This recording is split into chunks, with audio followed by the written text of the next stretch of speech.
Doom Eternal. It's just entered its 4th year since release, and like any YouTuber, when their favorite game becomes a year older, there's a question that no one asked, but I will answer anyways. What is it like playing Doom Eternal in 2024? So, as far as vanilla or unmodded Doom Eternal goes, you got your bread and butter single player that everyone knows and loves. Except people with wrong opinions and poor taste, of course. Main campaign, the Ancient Gods Part 1 and 2, Master levels, and of course, Horde mode. They each provide the good old quick swapping, meat hooking, ballista boosting, high intensity action while fighting well designed bad guys. Usually, it's timeless combat. You may want to take a break from it from time to time, but it will never be old or obsolete. For the multiplayer, you still got the one game mode, Battle Mode 2.0, a rather polarizing mode likely due to how different it is from pretty much every other multiplayer shooter out there, the fact it is the only multiplayer offering Doom Eternal provides, and just the general experience of the mode, especially nowadays. So that about sums up what the game offers for vanilla players, but what about modding? It's a Doom game after all. Oh yes, modding is where the real deal for the game comes in, which is fitting as the Doom series, especially the OG games, are known for their community-made content, and Doom Eternal is no exception to the rule. Custom master levels and arena encounters, custom skins, custom enemies, weapon and character stat modifications, quality of life mods that fix things that shouldn't have been a problem in the first place, sound and music mods, horde modes that don't suck. There's lots to play around with and tweak beyond what vanilla Doom Eternal provides.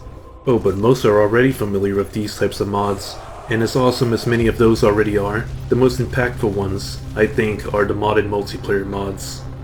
In truth, I think Doom Eternal's biggest problem more than anything was the lack of multiplayer variety.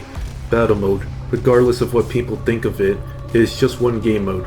It has its own dedicated player base as any game or mode has, but for those who long for something different to play with or against friends, they'd have to look elsewhere. With modern multiplayer, this issue is solved as there are 4 major modes to choose from. Deathmatch, which is now dubbed Slayer vs Slayer, a traditional PvP mode where Slayers can fight 1-on-1 or even 1-on-2 in a first to 3 or first to 30 round basis. Co-op. Self-explanatory, you play with Slayer or Demon allies and fight Hell's armies across the campaign missions or slaughter maps that take place in the battle mode arenas. Invasion mode, a different take on PvP, in which one Slayer must beat the campaign mission you're on while fighting 2-player demons who must try and stop you. And finally, Battle Mode 3.0, a revamped battle mode that brings many balance changes and overhauls that significantly improve the experience on both Slayer and Demon side. Also it has Doom Hunter. You have these 4 choices, and more in the future, to jump in and play with friends, and they each satisfy different types of players. Do you want to kick back and play the already enjoyable single player content but with friends? Play some rounds of co-op. Feel like competing against your friends as Slayers to see who is the best? Go head to head in Slayer vs Slayer. Want to experience a rather unique PvP experience with familiar campaign elements? Jump into Invasion mode. Enjoy Battle mode, but wish things were a little better balanced or tweaked? Try Battle Mode 3.0. This is what Doom Eternal's future can stand on firmly. The game could already stand rather tall with what the mods for single player offered. I mean, it did for 4 years, but especially with servers like the Doom Eternal modded multiplayer on Discord,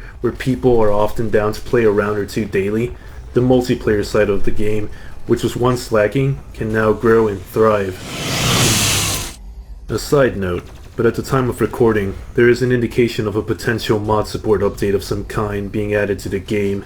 Guess time will tell what comes of this.